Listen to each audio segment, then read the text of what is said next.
मेरा नाम दीपिका है और मैं बीएससी नर्सिंग की सेकेंड ईयर की छात्रा हूँ। और मैं हमारी जो head of college of nursing की प्रिंसिपल हैं वो हमें मानसिक रूप से प्रताड़ित बहुत करती है। हमारा एक कलीग है, हमारा एक साथी है जो कि उसने सुसाइड किया है, क्योंकि उसका नाम शुभम पांडे है। उसने सुसाइड अटेम्प्ट किया है क्योंकि उसको और हम सभी को मानसिक रूप से बहुत प्रताड़ित किया जाता है हमारी कॉलेज ऑफ नर्सिंग प्रिंसिपल के द्वारा, हमारे टीचर्स के द्वारा। और हम लोगों को बहुत सारी चीजों से वंचित किया जाता है, जैसे कि हमें हॉस्टल नहीं मिला, हमारा कॉलेज आईएनसी अप्रूव्ड नहीं है और हम लोगों को लाइब्रेरी लैब कुछ भी नहीं मिला। बोलने अगर हम ये सारी अपनी मांगे लेकर जाते हैं तो हमें वहाँ पे दबा दिया जाता है, ये बोलकर दबा दिया जाता है कि जैसे तुम लोग आए हो वैसे हम लोग भी आए हैं, तुम लोग पढ़े लिखे नहीं हो क्या, तुम लोग देखे नहीं हो क्या। सर ऊपर डॉक्यूमेंट में पोर्टल में लिखा है कि आप लोग को हॉस्टल मिलेगा, कॉलेज में सारी सुविधाएं हैं, लैब लाइब्रेरी, बट यहाँ कुछ भी नहीं है। यहाँ पे सिर्फ मानसिक रूप से प्रताड़ित किया जाता है। मेरा एक साथी जिसने आज सुसाइड किया है, उसका नाम शुभम पांडे, उसको 5,000 रुपए का फाइन लगाया है। सिर्फ इसलिए लगाया है क्योंकि वो अपने दोस्त से उसका एक दोस्त था जिससे उसने बात किया है और वो प्रिंसिपल मैम ने उसके लिए उसको पनिशमेंट दिया है कि 5,000 रुपए तुम्हें फाइन देना है और 14 दिन की एब्सेंटी। मेडिकल कॉलेज की जो प्रिंसिपल है उनसे आपने शिकायत की? हाँ, उनसे शिकायत की सर। तो क्या कहा उन्होंने कहा है कि हम तुम्हारा कुछ नहीं करेंगे, तुम लोग पढ़े लिखे नहीं, क्या तुम लोग यहाँ पे आए, जैसे तुम लोग आए वैसे हम लोग। कॉलेज ऑफ नर्सिंग की प्रिंसिपल मिसेस स्मिता फिलिप। नहीं तो आपने भी उनके ऊपर तो प्रिंसिपल साहब है संजय खत्री साहब, उनसे शिकायत हुई, उन्होंने कोई भी निर्णय नहीं लिया, कोई भी हमारे पक्ष में निर्णय अभी तक नहीं आया है। इससे पहले कभी कोई शिकायत भी हुआ है, आईएनसी अप्रूवल के लिए कोई भी हमारे पक्ष में निर्णय नहीं आया है। आप लोगों की समस्याओं का निदान न हुआ तो इसका जिम्मेदार कौन, किसको मानती है? इसका जिम्मेदार कॉलेज ऑफ नर्सिंग की प्रिंसिपल और जो मेन संजय खत्री उनको, क्योंकि हम लड़की है, हम वहाँ 300 किलोमीटर से दूर यहाँ पे आए हैं और मेन डॉक्यूमेंट्स में लिखा है बच्चे लालच पे आते हैं। एक छोटा सा लालच होता है कि लड़कियां सुरक्षा महसूस करेंगे, हॉस्टल अगर मिलेगा। बच्चियां बाहर रहती हैं, वहाँ पे हम लोग को मतलब कि रूम का रेंट देना पड़ता है और दूसरी बात हम लोग सेफ भी नहीं है, एक तरीके से बाहर है, फोन भी अलाउ नहीं करती है एक तरीके से। आप लोग की मांगे नहीं मानी जाएंगी तब तक प्रदर्शन करते रहेंगे? हम बिल्कुल प्रदर्शन करेंगे। चाहते क्या है आप क्या चाहते हैं? हम चाहते हैं कि हमारी प्रिंसिपल मैम का रिजाइन हो, क्योंकि अभी तक हमने बहुत कोशिश करी। 2022 से आज 2025 हो रहा है, उन्होंने हमारे लिए 1% कुछ काम नहीं किया है।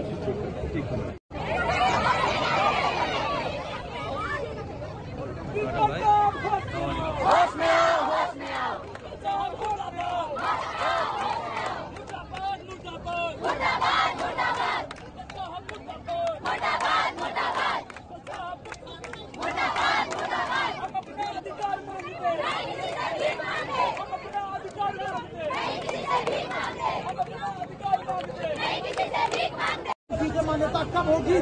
2022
NNY 24/7 न्यूज की खबरों से जुड़े रहने के लिए इन सोशल मीडिया प्लेटफॉर्मों से जुड़े और बने रहें NNY 24/7 न्यूज के साथ।